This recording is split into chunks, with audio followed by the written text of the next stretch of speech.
মই শ্ৰী কৰিশ্মা নাথ নাগাৰ নামৰ মহিলা পাঠক হয়। আৰু আপোনালোকে গমে পাইছে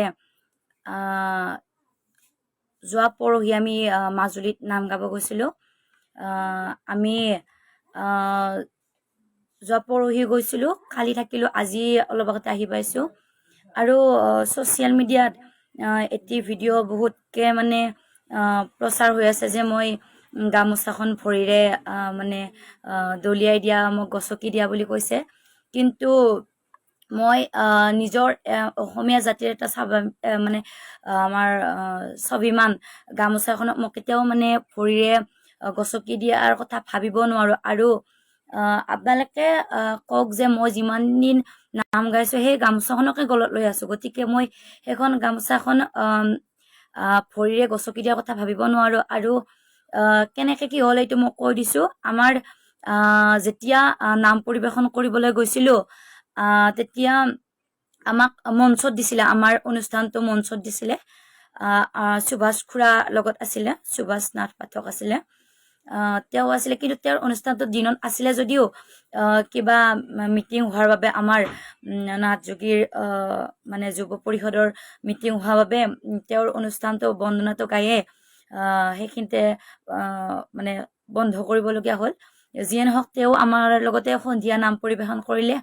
তেওঁ প্ৰথমতে গালে, তাৰ সকলোৱে ক'লে যে তুমি এইটো নাম গোৱা। তাৰপিছত মই নাম গালোঁ। গোৱাৰ পিছত যেতিয়া নাম গোৱা শেষ হৈছে, তালৰ চংটো দিব উঠিছিলোঁ। উঠোতে সচৰাচৰ তালৰ চং দিলে গামোচাখন ল'লে অসুবিধা হয়, সেইবাবে গামোচাখন মই গলৰ পৰা তাতে থৈ দিছিলোঁ। আৰু আপোনালোকে ভিডিঅ' আৰু তাৰ পাছত কি হ'ল, মোৰ ভিডিঅ'বিলাক চালে আপোনালোকে গম পাব মোৰ কাষৰ পালিজনী বেলেগ।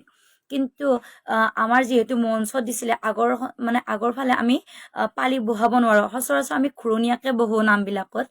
কিন্তু কালি আমি যোৱা নাই, আৰু পৰীক্ষা থকাৰ বাবেও যোৱা নাই। তাৰপাছত কি হ'ল, মোৰ কাষত বহা ছোৱালীজনীয়ে গামোচাখন ছাইড নকৰিলে। তাৰপাছত আপোনালোকক মই এতিয়া ভিডিঅ' শ্বেয়াৰ কৰিম। ভিডিঅ'টো মোৰ মোবাইলটো আৰু আমাৰ হাতত যিখিনি আঙুঠি পিন্ধি থকা যায়, সচৰাচৰ তাল মাৰিলে সেইখিনি আঙুঠি খুলি ৰাখোঁ। মানে যিখিনি নাগাৰ নামৰ পাঠক আছে তেওঁলোকে গমেই পাব, তাল মাৰিলে অসুবিধা হয় কাৰণে খুলি ৰাখোঁ।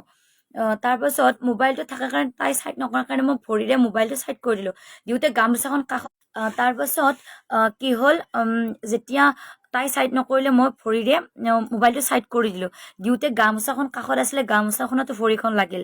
আৰু সেইটো যিখিনি আমাৰ সামাজিক মাধ্যমৰ সাংবাদিকসকলে তলৰ পৰা কৰি থকাৰ কাৰণে মোবাইলটো সচৰাচৰ সমান হৈ থাকে কাৰণে দেখা নাপালে তেওঁলোকে গামোচাখন মানে মই ভৰিৰে এনেকৈ দিয়া বুলি ভাবিছে। আৰু আমাৰ নিজৰ অসমীয়াৰ আমাৰ গামোচাখন মই ভৰিৰে কিয় মোহাৰিম, আপোনালোকে নিজে কওক।